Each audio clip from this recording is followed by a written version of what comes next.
Underwriting for Artbeat has been provided by the Ewing Halsell Foundation. And Handy Dan, the home improvement outlet. We have a long way to go with building up San Antonio's image as a national city, San Antonio's image as a viable arts center. It's conceivable that, for my lifetime, San Antonio is going to live in the shadow of Houston and Dallas-Fort Worth. God forbid you have a city that has absolutely no cultural activity. I think it's important for our city to become more professional in dealing with the arts.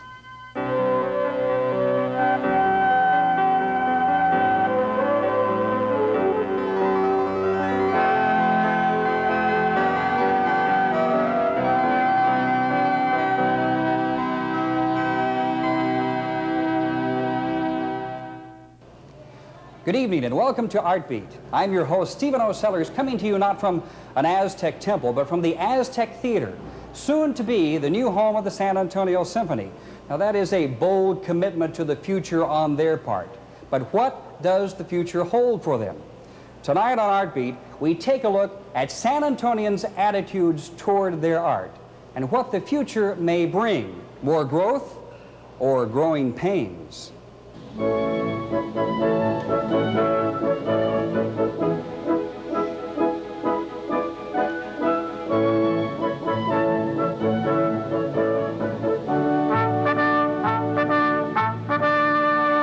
The San Antonio Symphony in rehearsal and the San Antonio Ballet in rehearsal, both groups striving to increase their prestige as representatives of our city's cultural community.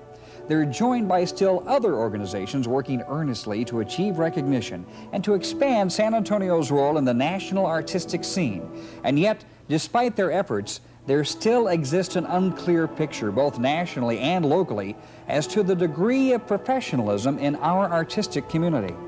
There was a statement made on a television show called Fame within the last week or so where one character said to another, "But nobody moves to San Antonio."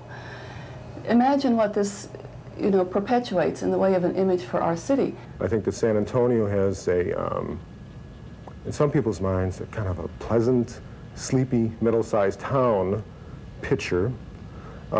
Means that it probably will have that in their mind for years and years to come. But we have a long way to go with building up San Antonio's image as a national city, San Antonio's image as a viable arts center, before we can talk about what status our symphony, our ballet, and so on will have in the national scene. And it's conceivable that, for my lifetime, San Antonio is going to live in the shadow of Houston and Dallas-Fort Worth. But yet at the same time, you don't just say, if we want to get a kick out of life, if we want to elevate ourselves culturally, we get in the car every weekend and go to those places.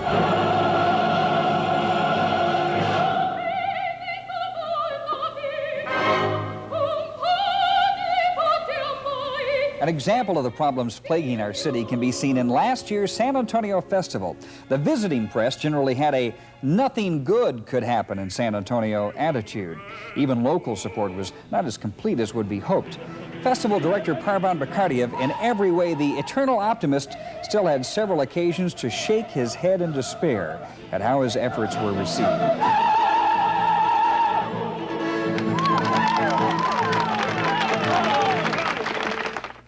Of course, the attitude toward our city's artistic efforts is not all doom and gloom. Many people voice confidence in our future, pointing out the prevailing economic growth as an eventual catalyst to trigger a boom in the arts.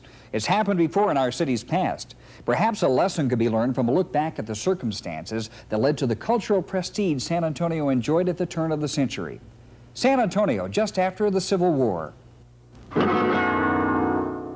100 years ago, San Antonio was caught between two worlds, still a frontier town clustered around the original Spanish plazas. Cattle roamed streets that alternated between dust and mud. But all that was soon to change. Economic growth was just around the corner, and before long, the sleepy village on the lazy river began to bristle with activity.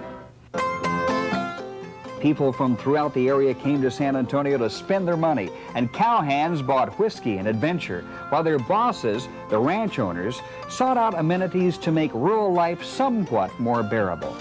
The nightlife in town centered around saloons. typical Wild West watering holes which were beginning to offer vaudeville shows to their rowdy but appreciative audiences. Not exactly cultural events, these early efforts at theater nonetheless met the needs for the times. Probably the most significant contribution to San Antonio's development in the late 19th century was the influx of immigrants, mostly German, who brought with them ambitious plans to reestablish the comforts and cultural opportunities they had grown accustomed to in Europe. Fraternities and social clubs began to spring up around town. Singing associations were organized. Groups like Beethoven Manor Choir and the Teutonia Singing Association. A German-language newspaper was published. Beer gardens opened, and German-English schools gave bilingual education an early start. Our town liked what it saw and quickly acquired a taste for the genteel. As the economy grew, local businessmen began to invest in the city's future. Construction boomed as the downtown area began to take on a modern look. Among the new buildings were theaters and concert halls, permanent homes for the cultural efforts of the city. One of the first major centers of cultural activity was Turner Hall, home for a German fraternal organization whose auditorium was a welcome improvement over the saloon theaters polite society had been reluctant to attend. Soon other legitimate theaters sprang up, meeting the growing appetite for live theater sweeping America at the time. In 1886, the Grand Opera House opened its doors on Alamo Plaza, and in 1895, the curtain rose on Beethoven Hall, then considered the finest concert facility in the Southwest. The railroad had connected San Antonio with the rest of the civilized world, and the city became a stop for the major national touring shows. For the first time, the people of Central Texas had a chance to see performers such as Sarah Bernhardt, Edwin Booth, and Oscar Wilde, to name a few. And Texans themselves traveled great distances to enjoy the cultural oasis available in the Alamo City. One colorful visitor was Judge Roy Bean, who would come all the way from the Pecos River just to see his beloved Lily Langtry perform at the Opera House. And in 1883, the notorious lawman Ben Thompson rode the train down from Austin one evening to attend a show at the Variety Theater, only to be gunned down in the balcony by a blaze of gunfire that caused throughout the state of Texas the greatest sensation since the Battle of San Jacinto. By the turn of the century, San Antonio had become the largest city in Texas and the most important town between New Orleans and San Francisco. Colleges were being established. Architectural achievements were abounding. Several daily newspapers were in publication. The future looked promising for the city. Unfortunately, fate had a few surprises in store for us. With the outbreak of World War I, the German community suffered a severe loss of prestige. Prohibition obviously didn't help the local breweries or the economic spin-offs from their businesses, not to mention the effect it had on the beer gardens and social clubs. And the Depression caught San Antonio at the wrong time, eventually allowing Dallas and Houston, with their rapidly growing economies, to overtake us as the major cities in the state. There's not much evidence left of those glory days in San Antonio. That used to be the site of the beautiful Grand Opera House. It's a shame it wasn't saved. But now San Antonio has a chance to again achieve national artistic prominence. Are we ready for it? And do we really want it? Yes, it's true. You do hear a lot of talk about everyone wanting the best for San Antonio. They want the best opera, the best theater, the best musical life, wide and varied everything. But at the same time, you find out that you go to these things and the audiences are tiny. The Fiesta Dinner Theater, a first-rate professional theater, brought to town named talents such as Dorothy Lamour, Roddy McDowell, and of course Earl Holliman. But they couldn't get the audience support necessary to stay in business. San Antonio lost a class act. The Soul Sun Theater, one of the most respected theatrical efforts in town, can't find the show of support necessary to function. Another class act forced out of business. You know, we see many theaters come and go in all cities, not just San Antonio. It's a very common phenomena. Sometimes it's mismanagement, sometimes it has to do with the type of programming in a particular location, any number of things. Theater is no different from many other businesses. that come and go. They either achieve a following and survive or they don't. I feel like, and talking to other directors, I think they would agree with me, it is a slow, progressive movement that's happening in this town that soon will not be able to be overlooked. Theater, in my opinion, will become a big industry in this town. I think all the arts in this town, but before that can happen, things like the business end of the theater has to come alive in this town. I think the public will support what is good. I don't think the public is as easily led as most people believe. I think the public is intelligent. I think certainly with the advent of the media. What's happening in theater circles now, which is at a critical point again, is evolving, is that recognition of each other's work as artists, by artists, and this includes peer review boards and all kinds of art-oriented people, related or unrelated, will cause a stronger demand for the work of those artists. The audience will follow. I think ultimately one is faced with one thing. I don't believe in any other kind of theater except good theater. There is no bad theater, there are only bad productions.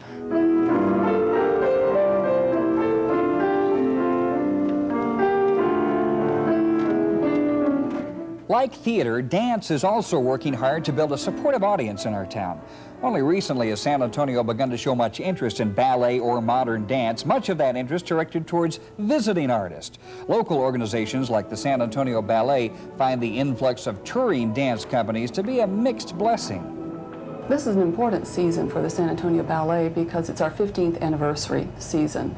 It kind of marks a milestone in that sense that we've come a long ways from 1970 when our company was founded, when really there was no ballet going on in San Antonio, of our city's own dance activity.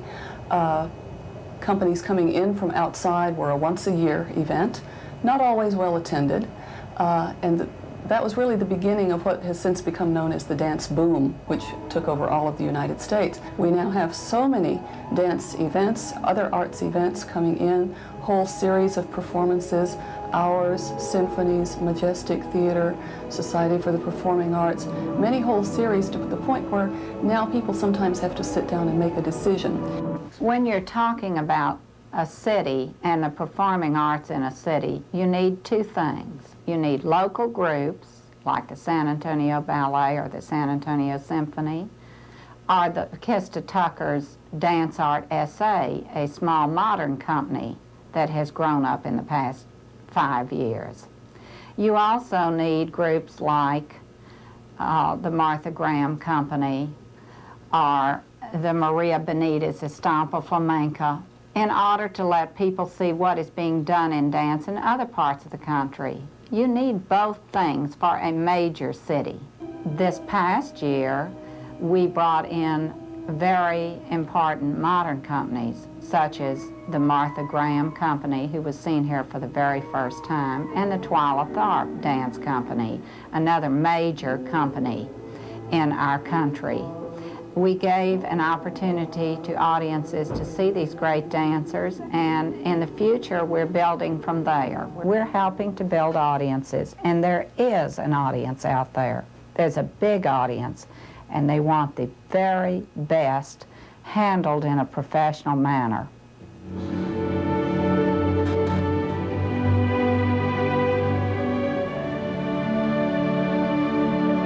While dance may be a relatively new luxury for San Antonio to enjoy, our symphony orchestra is considered by some a civic necessity, much like police protection and public schools. And yet even they have their share of financial problems.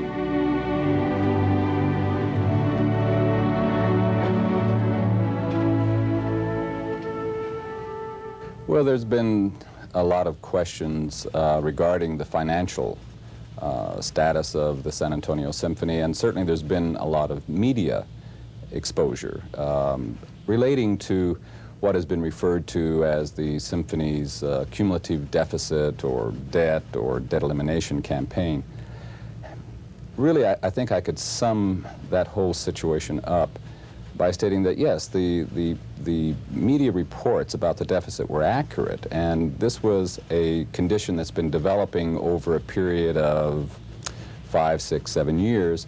One of the difficult situations we're addressing is that we're in an environment that it's going to be very difficult for us to try to respond to the expectations of the musicians within the orchestra. And that's not to say that we don't want to, but we have a mandate from the board that this season must be a balanced budget. And so that's the kind of an environment that we're working within, and that was felt to be absolutely essential if we were to have any credibility to the donors that we were going to as far as trying to eradicate, the cumulative deficit. I can see some solutions, to the historical problems that have been perceived, as being, sort of inherent with the San Antonio Symphony. We're a viable organization, and I think we'll have our house in order very shortly. To say that the San Antonio Symphony is in dire financial straits is not really true at this point. There's a lot of very positive things happening for us. And we consider ourselves a very viable institution, and we're looking forward to being able to continue to develop and to serve the San Antonio community. It's not uncommon for symphonies to have those kinds of problems. Before coming to San Antonio, I was in Dallas, and Dallas underwent a very similar situation to what is happening here. And through some good management, some creative efforts, and a lot of people dedicating themselves to it, it worked. And I think it can probably happen here.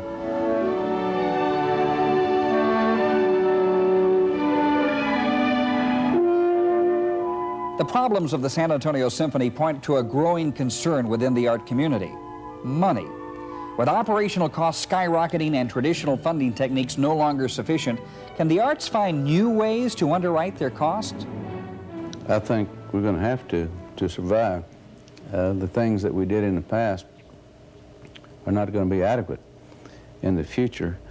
For one thing, the tremendous explosive growth of the arts in San Antonio makes the competition for the same dollar, very intensive. There are many groups out seeking legitimate funds at the same time. In the United States, if you look at a healthy situation for an art organization, they would be no more dependent than 25% on the public sector, 25 to 33%, fourth to a half of their income.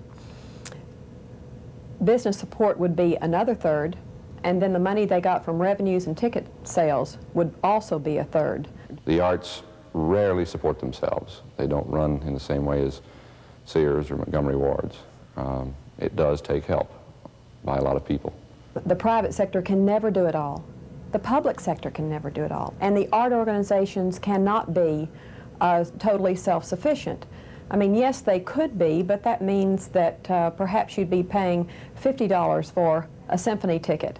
And, who's going to do that? It might cost you $25 to go to the museum one day. Well, no one's able to do that. So it has to be a partnership between the three sectors.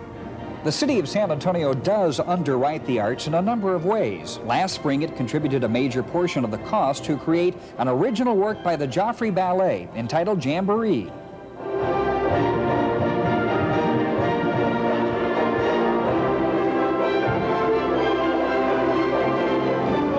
The city also devotes a portion of its annual budget to be divided among various arts organizations. A growing controversy surrounding this arts funding has brought some to question the city council's allocation technique, while others to ask why taxpayers' money is going towards the arts at all. There is no reason in the world why the city should not be involved in support of the arts within this community, not only San Antonio, but any other major city. The arts enhance the community. The city is trying to create an attractive environment for bringing in, new corporate home offices. They're attracting professional people from other parts of the country. The city is a growing, thriving city. If you have a cultural desert, then what does the city have to offer?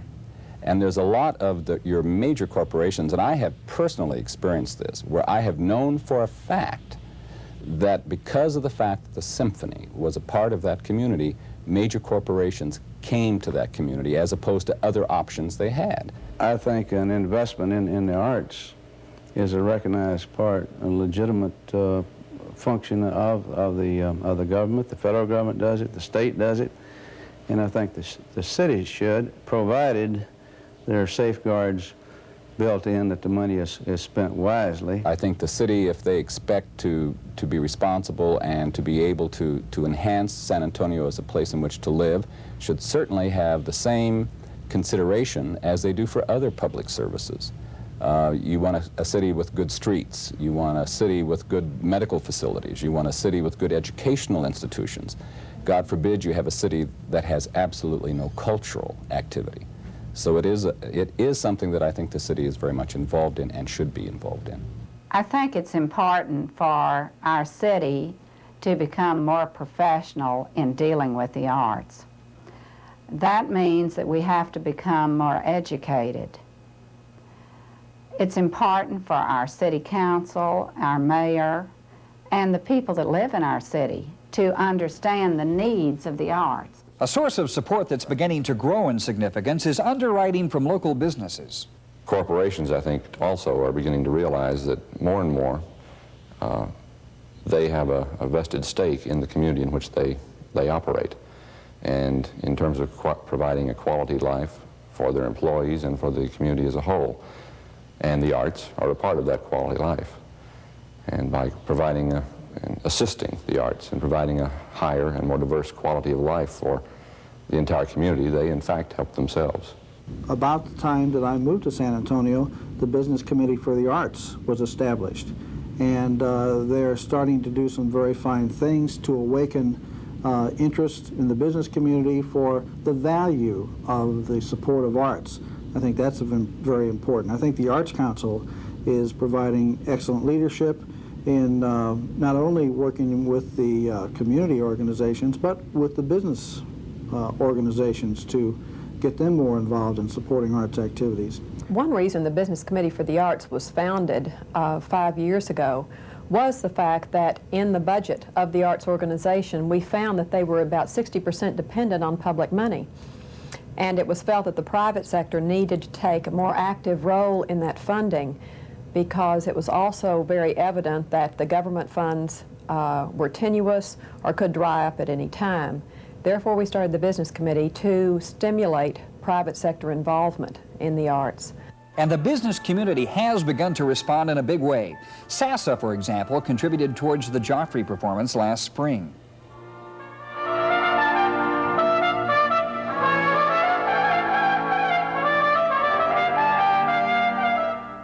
The recently opened Alamo City Theater owes much of its support to the generous help of Nash Phillips Copus Homes.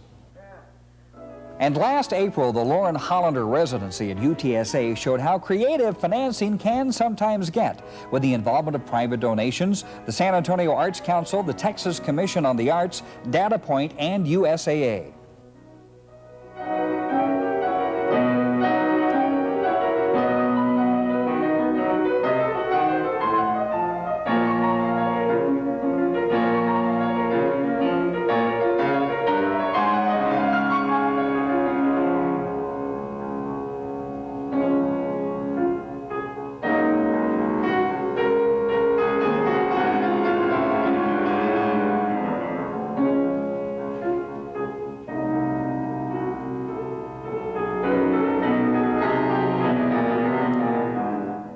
It seems the elements are coming into place to facilitate another growth period in our arts community.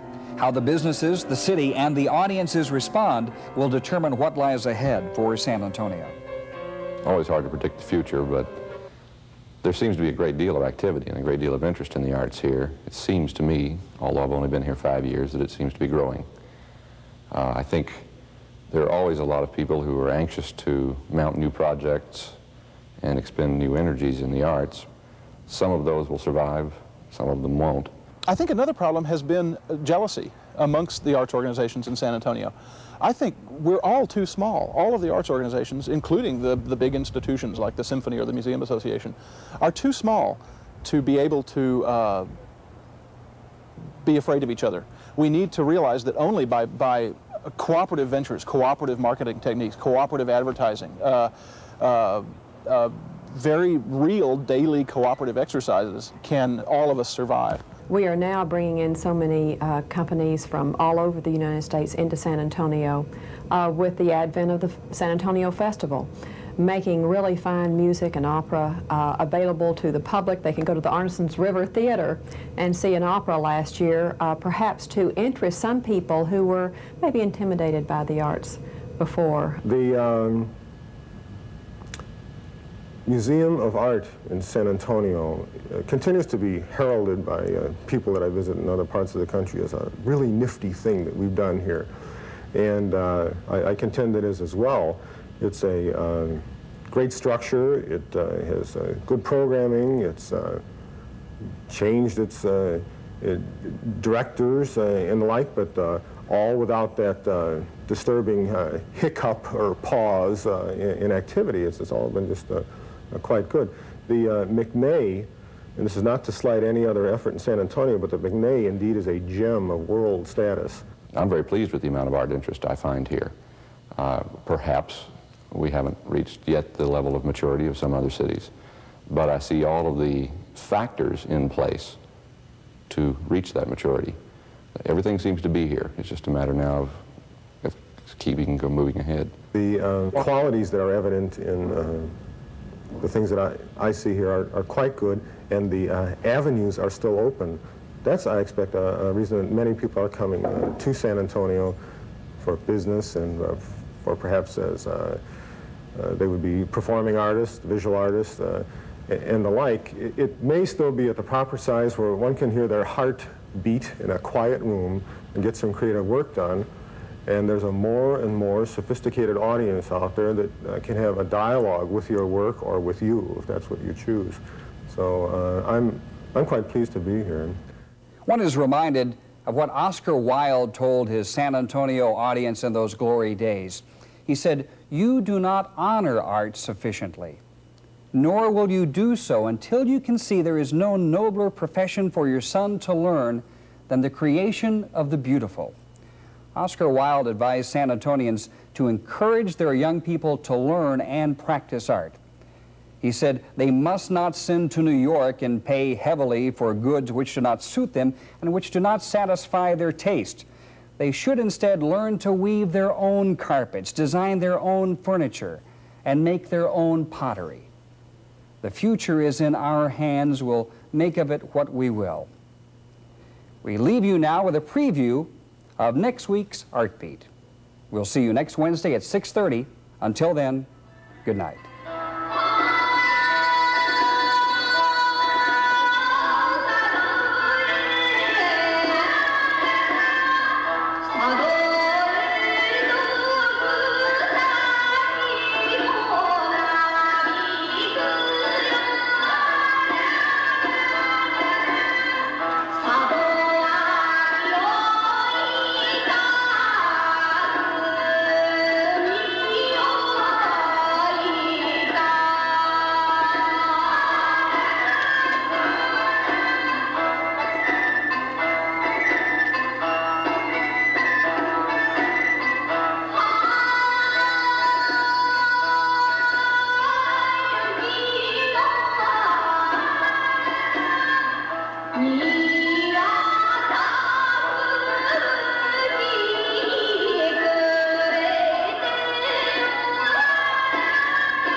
Underwriting for Art Beat has been provided by the Ewing Halsell Foundation